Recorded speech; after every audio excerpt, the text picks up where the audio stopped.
What's working for the Cincinnati Bengals offense and what isn't? We're going to break all that down and why the defense continues to excel.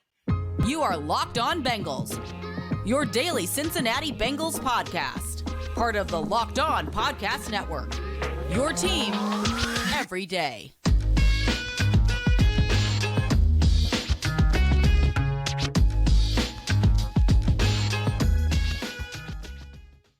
What up, Bengals fans, and welcome to another episode of the Locked On Bengals podcast. I'm your host, Jake Liscow. He's your host, James Rapien. Today, we're joined by Mike Santagata at Bengals_Sands on Twitter for our film review episode. We're part of the Locked On Podcast Network here on Locked On Bengals, bringing you coverage of your team every day, free and available everywhere you get your podcasts and on YouTube. So we appreciate all of you who subscribe, who follow, and who make us your first listen. Today's episode of Locked On Bengals is presented by PrizePicks, which is daily fantasy made easy. You just pick 2 to 5 players, and if they'll score more or less than their PrizePicks projection, you're going to get up to a 100% instant deposit match with up to $100 with promo code Locked On. That's PrizePicks.com, promo code Locked On. And guys, we're going to get into what's going well for this offense, what's not working for this offense, and that's where we're going to start. Because on my rewatch, and Mike, you can tell me what you think about this. The passing offense actually seems to be, in a large way, to me, back on track. At least they were against Miami after they figured out what was going on. I thought pass protection was better than I thought it was when I watched live, actually, for the most part, and certainly better than the PFF grades. What did you think of the passing offense, Mike? Yeah, I mean, I have said over the past couple of weeks, I'm like, yeah, the shotgun offense is there. It's just nothing else. And the shotgun offense isn't doing enough to carry the entire offense. It was more like this part's fine. It's not great. Last week, Thursday, I would say it was good enough to carry the entire offense because the whole passing offense in general, just the passing game seems to be working really well. There's a few reasons for that, but one of them is the pass protection. I think it was better this week than it was the past few weeks, although Burrow is also making guys miss a little bit more now. I love that time he stepped in between the two defenders, took a big hit. Don't like that, but I like when he made the guys miss. And but I think the communication is getting even better and better each week with the pass protection. Run game, I still don't know if it's there. That is a little bit more tricky with all the combos and double teams and whatnot. But with passing off games and stunts, and they let these guys gain a little bit extra depth to stay on level, but they're doing a pretty good job of passing all that off. And even guys like Jonah Williams are stepping up and playing as good as I thought they would to start the season. When you went back and rewatched the game, what did you think of Burrow's performance? Because I got to be honest with you, and I'm thinking about there was a couple 3-and-outs where it just felt like everything was just stopped. And Burrow misses Higgins on the outside, and I don't know if their timing was off or if it was just a bad ball by him. But I was like, Burrow's played pretty well, but not great, right? This wasn't, you can't zero me Joe Burrow. And then I looked at the numbers, and it's 20-31, 287, 2 touchdowns, 114 quarterback rating. The numbers look awesome. What did you think overall when you went back and watched Joe Burrow of how he played on Thursday? It's like a BB minus. The thing that really stuck out to me was that ball to Chase that was really underthrown. And that's the one I was like, oh, he almost had like 350 and 3 touchdowns, but that one just ended up short and Chase couldn't. You're talking about at the end of the game? It was like in the middle of the game, wasn't it? Okay. Yeah, you're not talking pass about where there was potentially pass interference that didn't get called. Got it. Yeah, end of the game. Not the perfect pass, but this one was uncatchable. That was the issue. Yeah, there was beef between Burrow and Chase about that. I asked them both about it. That's why I was curious, because Chase said that the one at the end of the game was underthrown, and Burrow dismissed it. Keep going, though, Sam. Maybe by like 2 inches or something. Yeah, it looked good to me, too. I agree. The other one was underthrown by a couple yards, so that's the issue. You're just hoping for DPI in those situations. But could have gotten it too, to be honest, on that particular play. But I'm a little bit sensitive to defensive backs that just get jumped into. So I am like, I don't know. On the other side, I'd be really upset if like Cheeto got called for DPI just because. But you've seen that called for sure. Yeah, all the time. Flacco was a master of it. Yeah.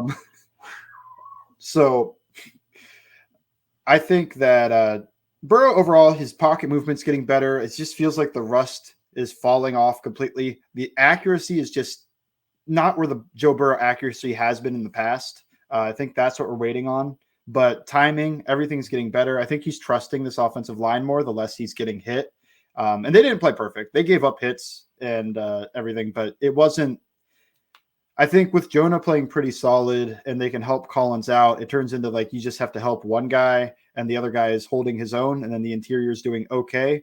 So there's going to be some pressure once in a while. You're going to take a couple hits, but you're not getting hit from both sides on every other play and have to get the ball out really, really quickly. Yeah, I think that compared to previous weeks when there was a bigger problem, one, as you've pointed out, Burrow played better in the pocket, but two, there were fewer multiple issues on the same play kind of things. Like there are plays where Cordell Volson's giving up a quick pressure, but Burrow's getting the ball out quickly, or Burrow has an escape lane because the rest of the offensive line is doing okay.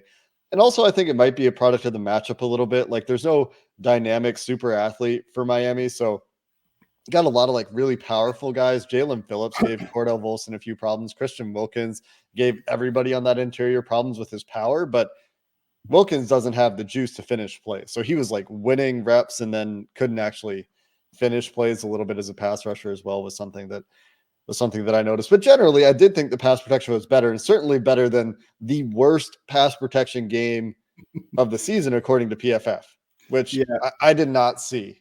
You know, and maybe that's just the way that they aggregate grades at this point. And, you know, more guys losing a handful of reps is worse than one guy losing a bunch of reps. I don't know how their system worked, but I thought it was pretty good. And like you said, Mike, like the accuracy is the last thing that needs to come back for Burrow. It was a little inconsistent.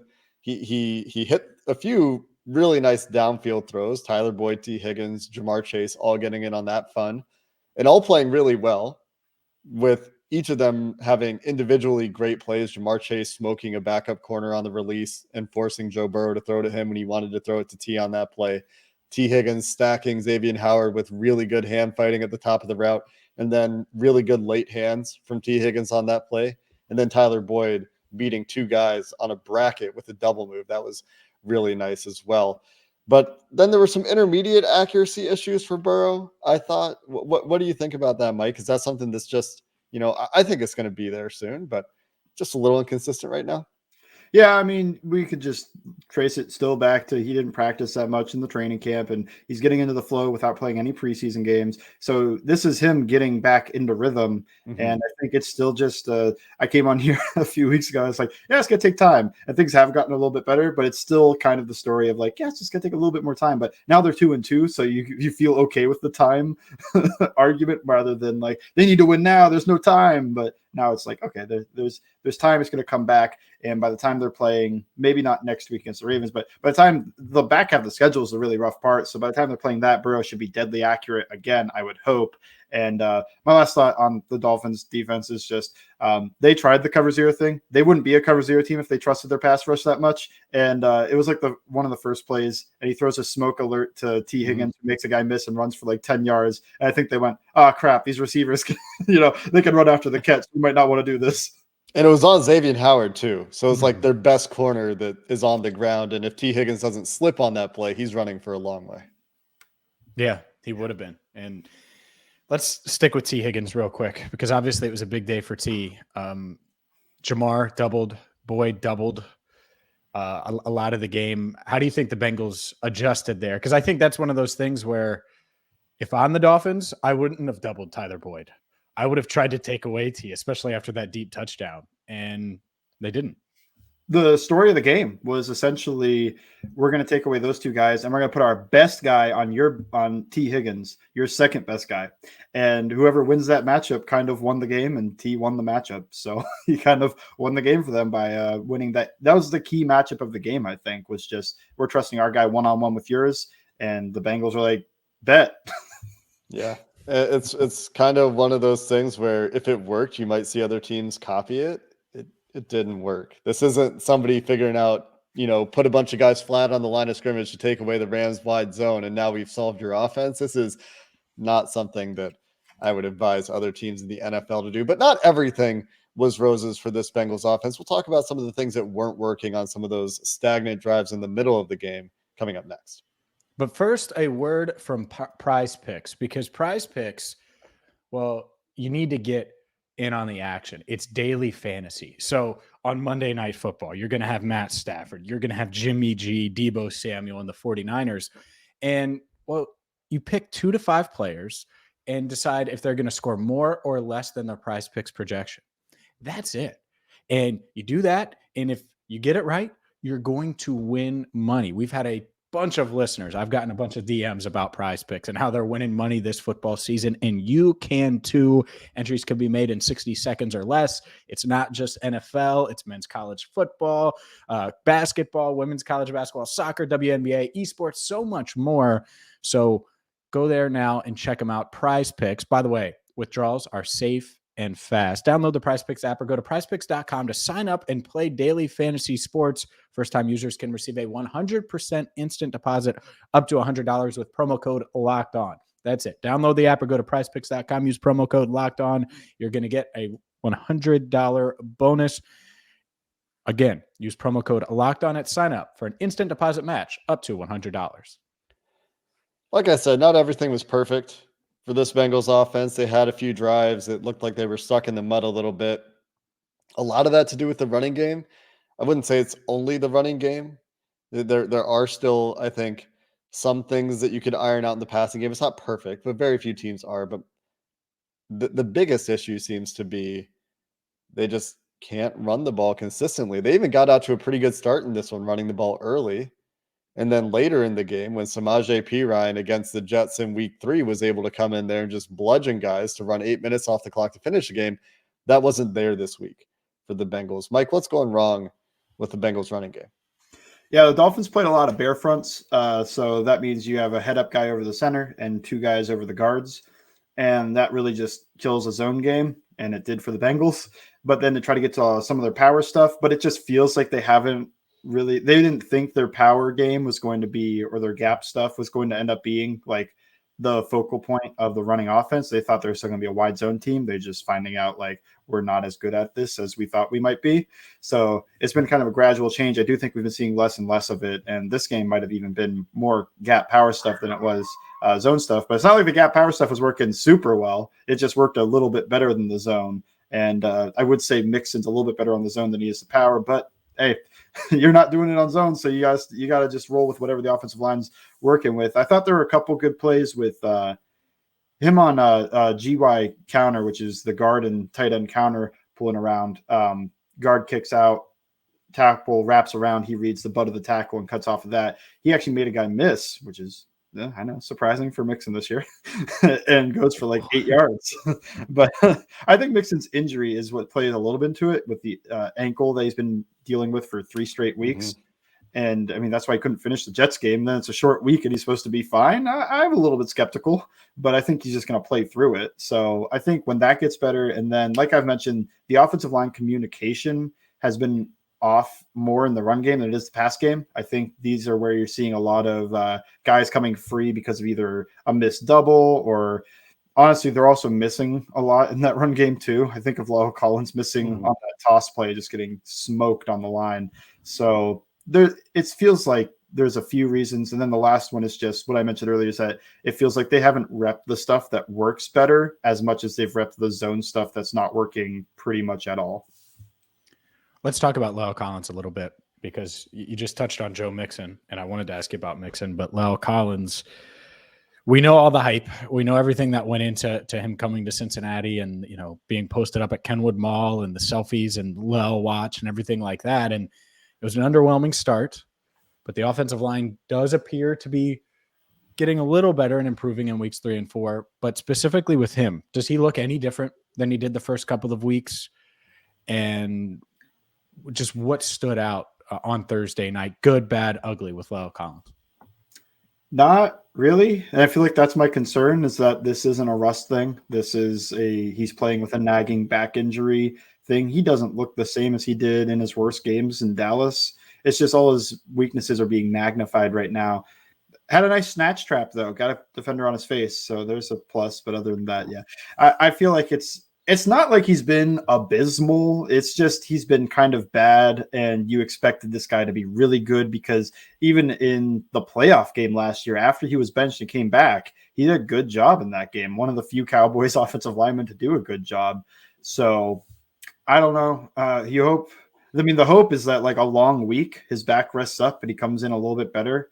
But if you want to hope more than that, maybe you wait till the bye week. And other than that, I don't know. It's just, you might just have to deal with this all year.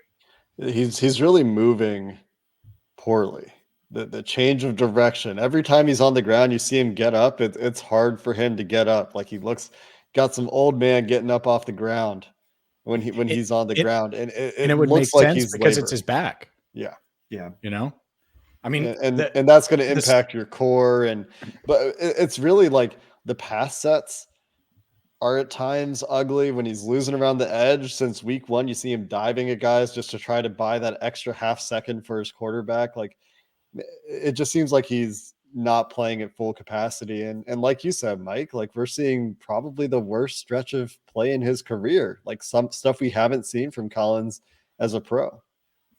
As excited as we were, there is something to the Cowboys couldn't trade him for anything. And then they also, Collins on the open market, got not much money. So you do think of it like, well, I guess the signs were there. We kind of talked about it as like, oh, the Cowboys didn't get a good enough offer. That's fine.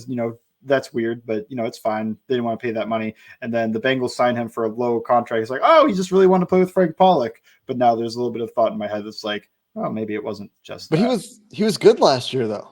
Yeah. Like, that's what I don't get about all of this is he was still good last year. And maybe it's the back. I mean, they're literally, and you guys watch more than I did, but I've watched him. He just falls over. Like there are times he cannot get to where he wants to get. And so he just falls into the guy to try to block him. I mean, that's rough. Yeah, that started week 1. And then I just haven't really seen it since. I've seen it every week since. Not I haven't seen it since. I've seen it every week. I mean, it's continued. And so maybe the rest, right? So like the two guys we've talked about the most this segment, Collins, Mixon. Hopefully rest helps them. I think Collins's issue is a little more serious because it's a back. I mean, anytime you've had a back thing, it sucks. It sucks doing anything with it. So I don't know. Whatever treatment that he can get, hopefully he's getting it right now. It impacts really like your entire, obviously anybody that's had a back injury, it impacts your entire body. And when you're trying to move 300-pound men on a regular basis who also want to move you, and there's a lot of impact happening. That's a tough spot. You mentioned some of the other offensive linemen. Cordell Volson had a couple nice blocks on those GY counters you're talking about. He had a couple nice blocks as a puller, I thought.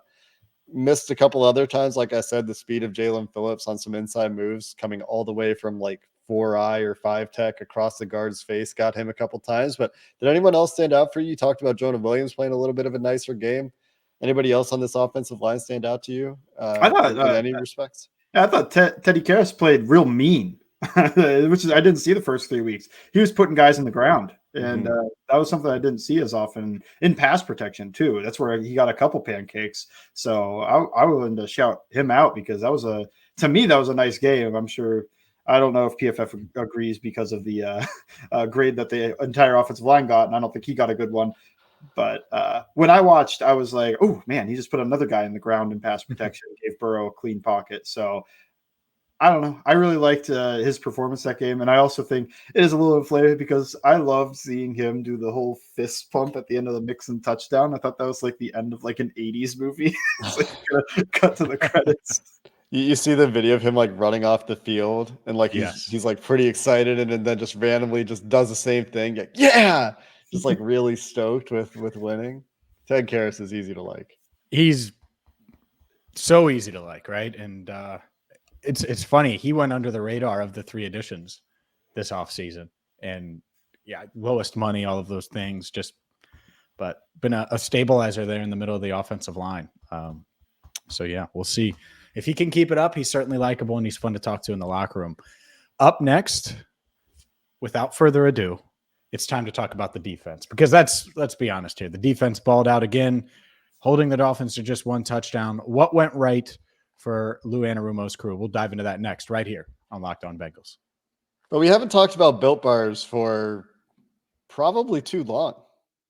Built Bars, our favorite protein bars on the Locked On Bengals podcast. And they have these Built Bar Puffs we've talked about a couple times. We're going to remind you of those today, because if you haven't tried them, you're depriving yourself of one of life's greatest joys. And there's a new flavor indulgent, delicious cookie dough covered in chocolate.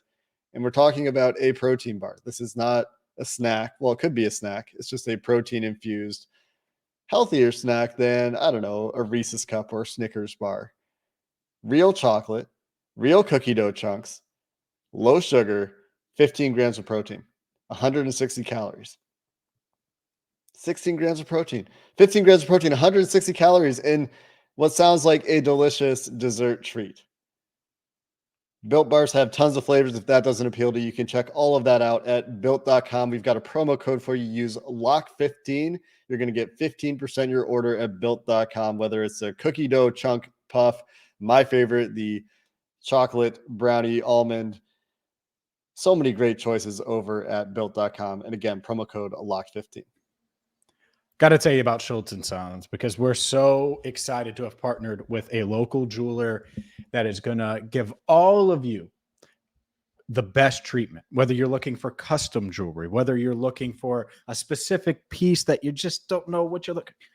Matt and his family have been in business for over 50 years. They're AGS certified. 1 in 9 jewelers are AGS certified. So it's not like every jewelry store is certified. And the thing is they're going to give you the guidance that you're looking for. Because if you're like me, you don't know a ton about jewelry outside of a hot take chain. So if you're looking for an engagement ring, if you're looking for maybe a hot take chain or earrings for her, whatever the case is, Matt and everyone there at Schultz Jewelers, they're going to be able to get you set up right at Schultz & Sons. So what you need to do is make sure you go to schultzdiamonds.com. And you could just go to Dixie Highway. They're located in Fort Mitchell, just 5 minutes from the bridge into Kentucky in Kroger Plaza, directly off the interchange. So they got a parking lot there for you. It's not like you're going to have to find parking or anything like that. And they're going to be able to guide you so you can find the piece that you're looking for. So stop by and tell them that you're a Bengals fan. They're huge Bengals fans, by the way,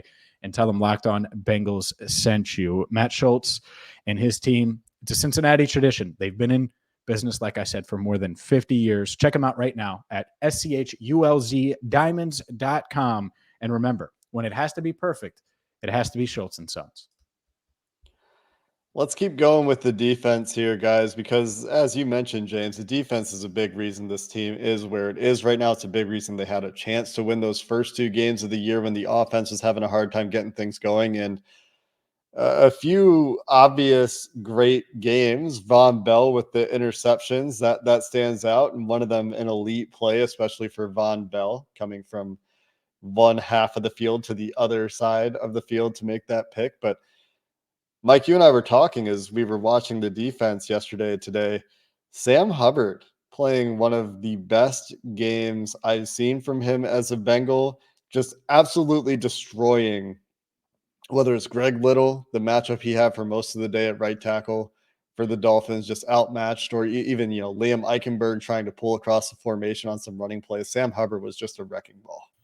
Oh my goodness. You think that somebody needs to step up and pass rush when DJ Reader goes out, and Sam Hubbard was like, yeah, I got it. No problem. He puts the right tackle on his butt one time, almost comes over with a sack on it. That would have been an all-time clip if he could have knocked the right tackle onto his butt and made the sack. I mean, that's like Geno Atkins type stuff, but somehow Teddy got out of that. That was kind of impressive, Teddy, on that one.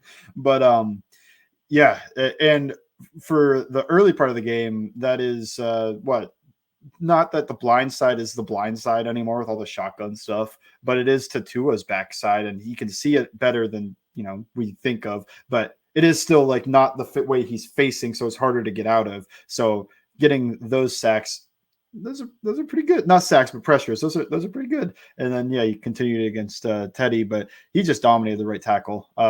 Multiple quarterback hits from just his bull rush. He had and then I'm talking so much about his pass rush. He did a really good job in the run game, as always. He sets a strong edge, takes on pullers. He did a really good job on this blitz where they brought a guy off the edge. The tackle kind of steps out towards him. He gets inside and then makes the tackle on top of one of the offensive linemen's dead corpses on the ground. Just he beats that offensive lineman and puts the running back on top of him. So I really liked what Sam Hubbard did in this game. I think he had a really strong case as the best player on the defense, despite Von Bell coming away with 2 interceptions, which it is going to be hard to argue that. But I think overall, if you just the consistency in which he was playing with the entire night, which is something that's hard for a safety to consistently impact the game the same way an edge rusher can. I guess that's the argument. The consistency that Hubbard was able to bring pressure and stop the run versus Von Bell's big splash interceptions. Let's talk a little bit about the secondary. And there was a ton about Tyreek Hill, Eli Apple, all of that stuff. But I actually want to focus on Jalen Waddle because he was as scary to me as Tyreek Hill and super productive, had, second in the NFL in yards after catch going into this game. 2 receptions, doesn't do damage. What did the Bengals do to make sure that 17 didn't beat them? I mean, the first thing is kind of that Waddle isn't Hill. I think Hill moves just different than anybody else in the league. I was actually talking to Jake about it last night. I was like, Hill moves like an RC car where he just stops and starts insanely fast. And he has the best top end speed in the league. Waddle has near that top end speed, but he doesn't have the stop start change of direction that Hill has. And Hill's really strong and stout, and Waddle's a little bit more slim and can be kind of hit a little bit. And Eli Apple loves to really toe the line. I think he got called for one. Toe the line with hitting receivers while they're getting into their routes and disrupting them. So I think the disruption of the routes kind of bothered Waddle a bit. He also definitely dropped, I think, 2 passes. One, it felt like he heard Jesse Bates's footsteps off of the roof, and then the other one was just kind of just drop. It happens. So he didn't play a good game, really. But what I think the difference is that it's almost impossible. The Bengals managed it somehow twice last year, but it's almost impossible to stop Tyreek Hill. Whereas Waddle, you can disrupt him a little bit more. This is actually something going back to his draft profile. I was like, oh man, the Crimson Tide really like to hide him when he goes outside and put him in stacks and get him all these free releases because they don't want him getting hit. And then you see in the NFL where they're not doing that as much and he gets hit and you're like, yeah, you can kind of see why they would do that. So he could just fly off the line versus actually having to fight the corner to get his hands off of him.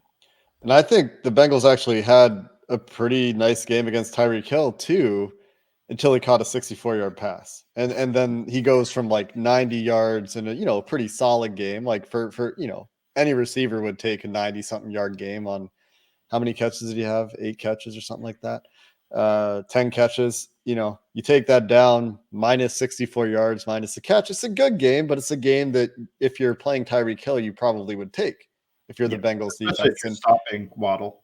And it was such a close play. And it's like, free run. Teddy throws it as hard as he can. Chidobe Awuzie is right there, right on the hip.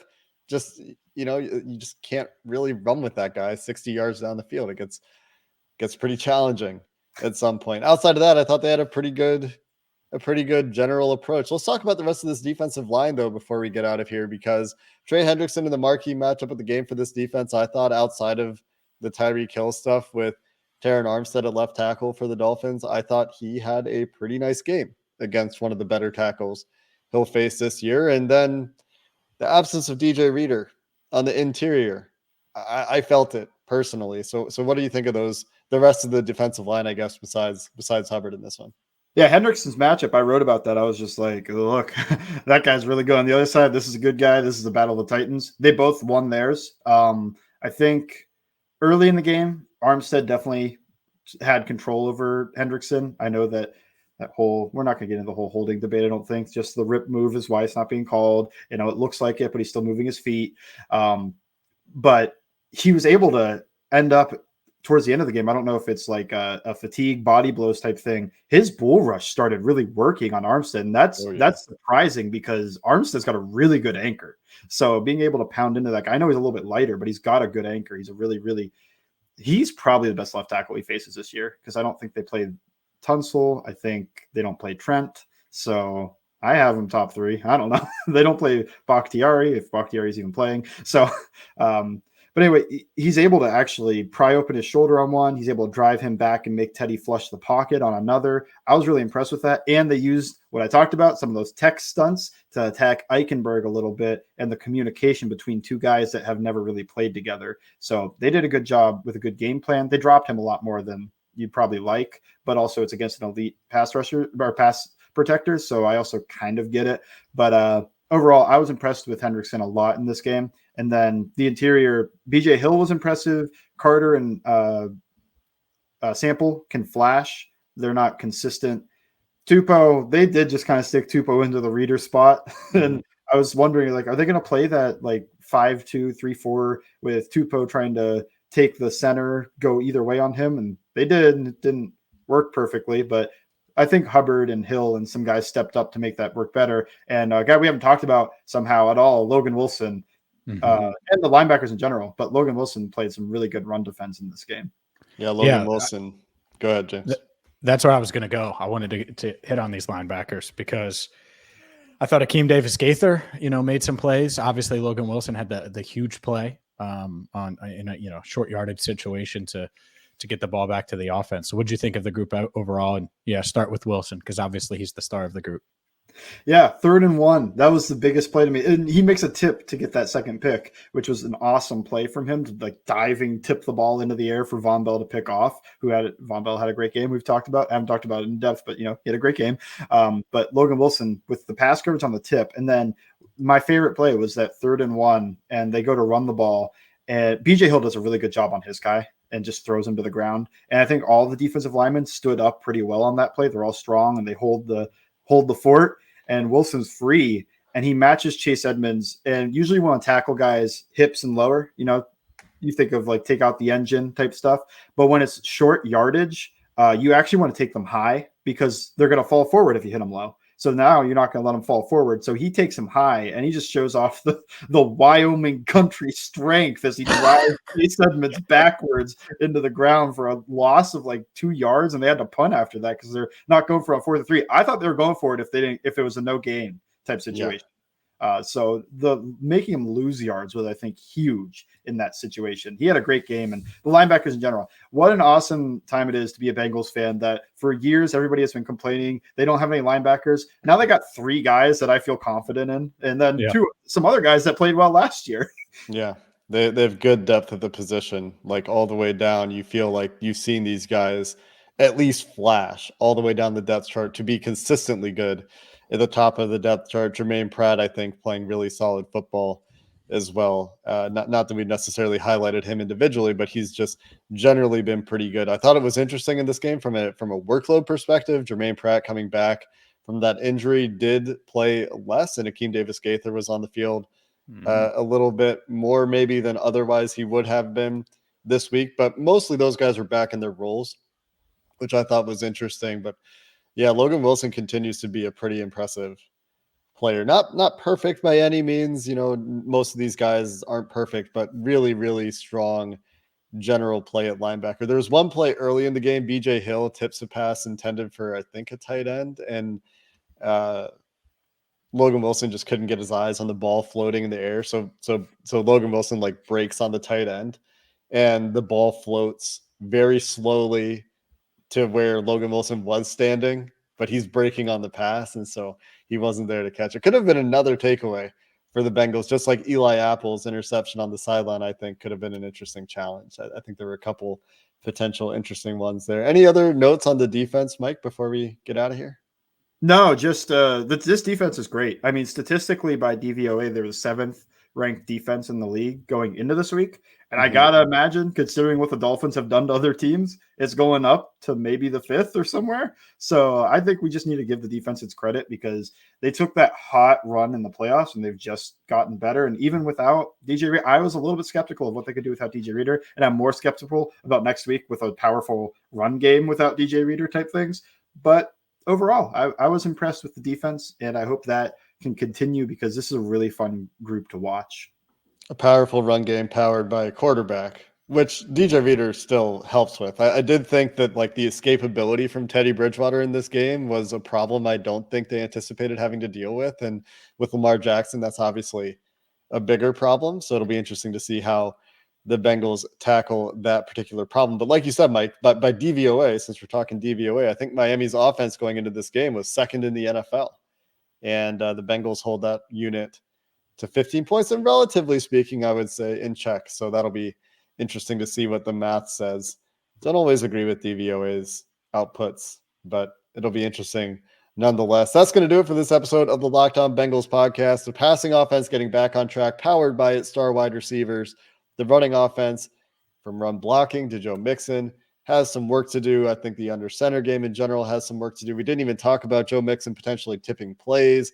I think there is something to that. I think, as we rewatch the game, that trend does stand out. And this is really the first time that it was this consistent. So we'll see if that continues next week. And the defense continues to put this team in positions to win games. And going forward, you take that if there's going to be some more improvement for this offense. And that is certainly something that we can hope for on this mini bye. Until next time, Bengals fans, the Bengals are going to be back in the building. We're going to get a mailbag, an hour mini bye perhaps back in the works. And so keep an eye out on Twitter for that.